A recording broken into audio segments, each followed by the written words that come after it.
My name is Maia. I'm a mother and athlete. This is a story of how I got my life back at HSS. When I had my first child, I displaced my hip.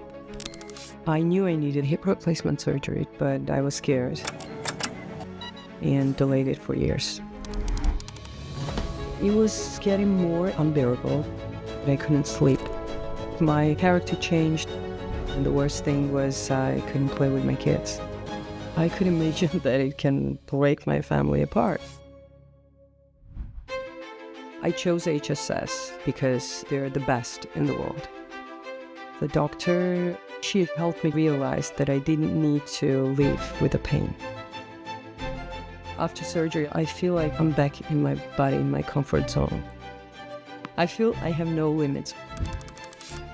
Going to HSS was the best choice I've ever made.